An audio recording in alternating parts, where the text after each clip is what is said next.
voilà, c'est pas forcément facile de revenir sérieux sur ce plateau quand on voit certains déguisements, mais l'ambiance était plutôt bonne, même si certains enseignants ont moyennement apprécié, on peut les comprendre. Bonsoir Valérie. Bonsoir. On va donc s'intéresser à l'environnement avec vous, comme chaque mardi. Oui, absolument. Et nous allons venir parler ce soir de l'habitat bioclimatique, qui devrait donc être l'habitat de demain.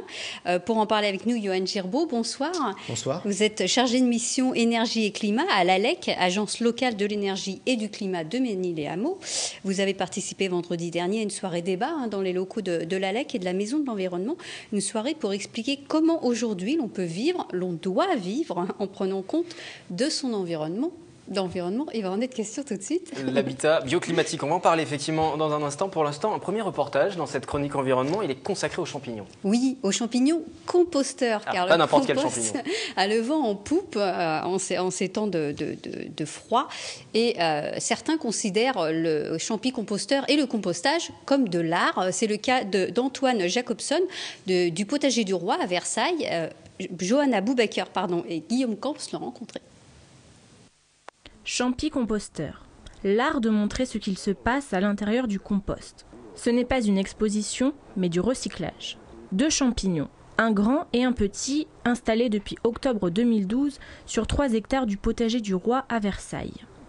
Création du paysagiste Claude Pasquier, ils servent au compostage des déchets du potager. Une forme spécialement choisie par le paysagiste pour mettre en valeur le travail des bactéries et des champignons qui servent au compostage. À la fois beau et utile. Du compost produit à base d'épluchures de carottes, pommes de terre, de la paille et d'haricots malades. Il faut un bon équilibre entre les éléments carbonés et les éléments azotés. Si vous avez trop de carbone, trop de matière sèche, ça ne va pas faire grand-chose parce que les bactéries et les champignons ne vont pas trouver leur nourriture nécessaire. Si vous avez trop d'azote, trop de matière verte, trop de matière, on va dire, riche, en acides aminés, en protéines, on aura plutôt tendance à avoir un compost qui va pourrir plutôt que de se transformer en terreau. Et ça se fait, on va dire, à la fois à l'œil, on va dire 1/3, 2/3, mais ça se fait aussi, on va dire, par l'expérience. Une expérience et un équilibre qui permettent de ne pas se tromper sur les aliments à mettre dans le compost. La matière animale est interdite pour ne pas attirer les rongeurs. Non recyclables, le bois brut et le métal sont aussi prohibés. Pour que le terreau se forme et que le compost ne pourrisse pas, la matière riche comme la pomme de terre doit être éliminée dans le champignon de Claude Pasquier. Un terreau qui se forme plus rapidement en été grâce à une meilleure température. Comme pour nous, on est plus facilement actif quand il fait chaud que quand il fait froid. Les micro-organismes sont plus actifs quand il fait chaud que quand il fait froid. Pour les passionnés d'art et de compost, il est possible d'acquérir le champignon de Claude Pasquier.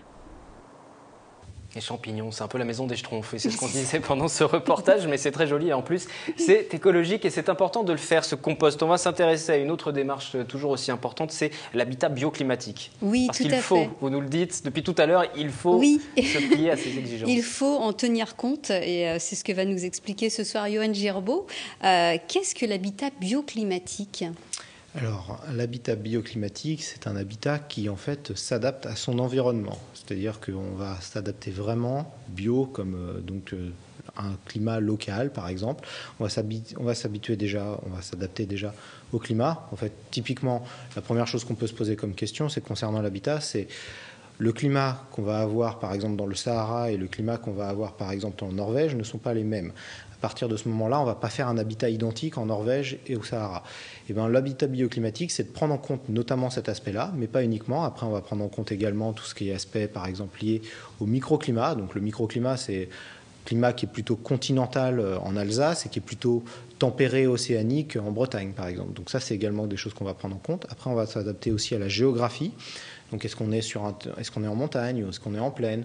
Et enfin, on va s'adapter aussi au terrain sur lequel on va implanter la maison. Tous ces aspects-là sont des aspects d'environnement et d'implantation qui sont importants à prendre en compte dans un habitat bioclimatique pour qu'il soit le mieux inséré dans son environnement, mais également qu'il ait le moins d'impact possible par rapport au milieu sur lequel on est situé. Alors, qu'est-ce qu'apporte un habitat bioclimatique par rapport à nos maisons traditionnelles ? Alors, en fait, l'habitat bioclimatique, c'est un habitat qu'on va retrouver depuis très longtemps. Entre guillemets, nos ancêtres faisaient déjà de l'habitat bioclimatique bien avant nous. Ce qu'on va pouvoir prendre en compte, par exemple, l'habitat troglodyte est un habitat bioclimatique, puisque c'est un habitat qui est adapté au milieu dans lequel on est situé, donc des cavités, des roches, etc.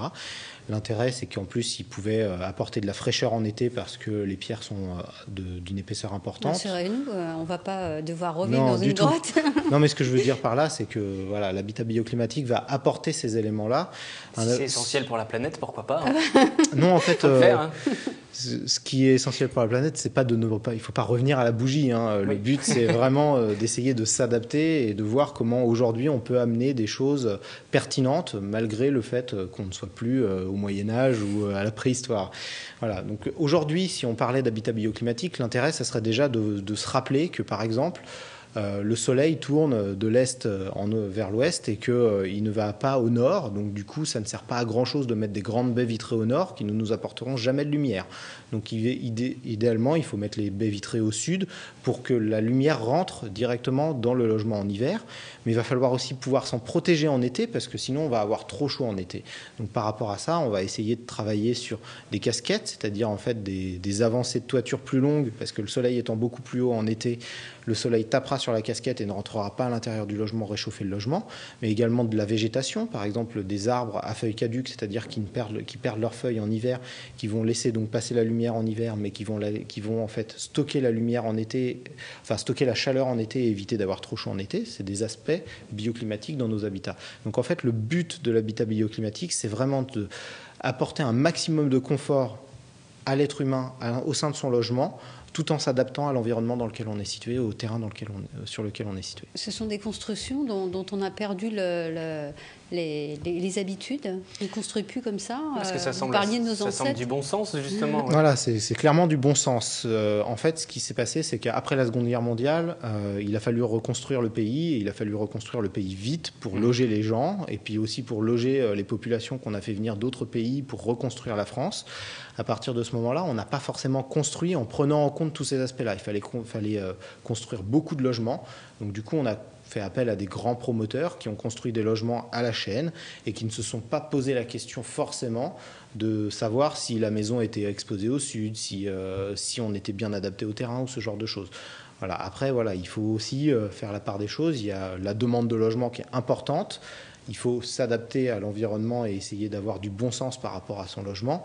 C'est pas toujours facile, mais maintenant on retrouve de plus en plus cette démarche-là, notamment auprès des architectes et même parfois chez certains promoteurs. Et ça permet donc concrètement d'alléger sa facture d'électricité, de chauffage l'hiver. Oui, tout à fait, puisqu'en fait on va bénéficier d'apports solaires gratuits. Donc on est sur ce qu'on appelle nous du solaire passif. Donc c'est-à-dire que la lumière et le soleil qui va rentrer en hiver à l'intérieur du logement, ça sera de la chaleur qui va rentrer à l'intérieur du logement. Donc du coup, ça sera ça de moins à dépenser en gaz, en électricité ou même en chauffage au bois. Comment éviter les surchauffes l'été ? Alors, pour éviter les surchauffes l'été, il y a plusieurs choses. La première chose, ça va être donc ce que je disais, c'est-à-dire de se protéger un maximum du soleil.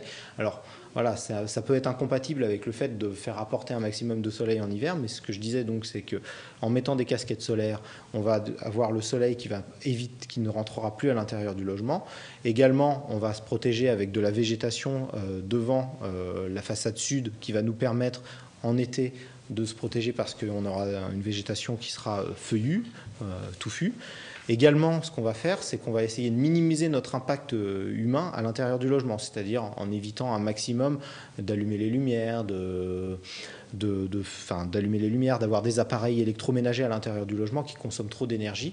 Et puis il y a un dernier aspect qui est important, c'est ce qu'on appelle la surventilation nocturne, c'est-à-dire de fermer un maximum la maison la journée quand le soleil est présent, et de l'ouvrir la nuit quand le soleil n'est plus présent pour pouvoir aérer et ventiler fortement et rafraîchir le logement. D'accord. Ça implique aussi une isolation intelligente, j'ai envie de dire, intérieure-extérieure de la bâtisse. Alors, l'habitat bioclimatique passe aussi par également, en effet, une forte isolation, en effet.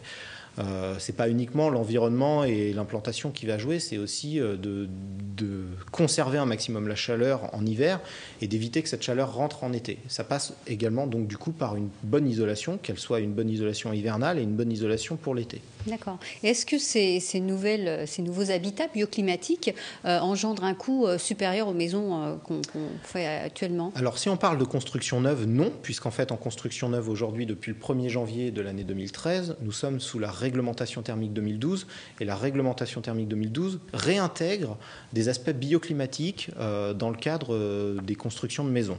Voilà. Si on parle de rénovation, ça dépend comment la maison a été construite.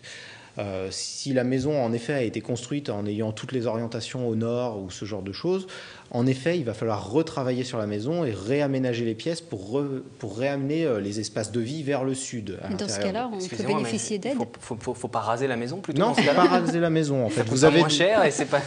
Pas forcément, non. En fait, c'est un changement de pièces. Après, les pièces fonctionnelles, cuisine, salle de bain ou ce genre de pièces, on va les conserver là où elles sont. Après, c'est plutôt d'essayer de ramener, par exemple, des chambres qui étaient au sud. On va essayer plutôt de les décaler et puis de faire le salon au sud. Mais après, c'est juste de la décoration. Voilà. En tout cas, en termes d'implantation et d'orientation. D'accord. Merci pour ces précisions sur l'habitat bioclimatique. On aura l'occasion de reparler bien sûr lors d'une prochaine chronique environnement qui va se terminer ce soir comme chaque soir par l'agenda. Oui, absolument. L'agenda, que devons-nous changer pour qu'il y ait encore du poisson dans nos océans demain? L'association Les Rencontres de Poigny organise une soirée débat vendredi 15 février à 20h30 autour du documentaire The End of the Line, l'océan en voie d'épuisement. Des spécialistes de la question seront présents sur place. Et puis l'autre rendez-vous, une collecte? Oui, une collecte à la distribution annuelle de sacs de déchets verts pour les résidents des pavillons de Montigny-le-Bretonneux auront lieu les samedis 16 et 23 février. La collecte, elle, débutera lundi 18 mars. Merci Valérie. Prochain rendez-vous la semaine prochaine, le 7-8 qui se poursuit. Nous allons continuer à faire le tour de l'actualité locale en ce 12 février.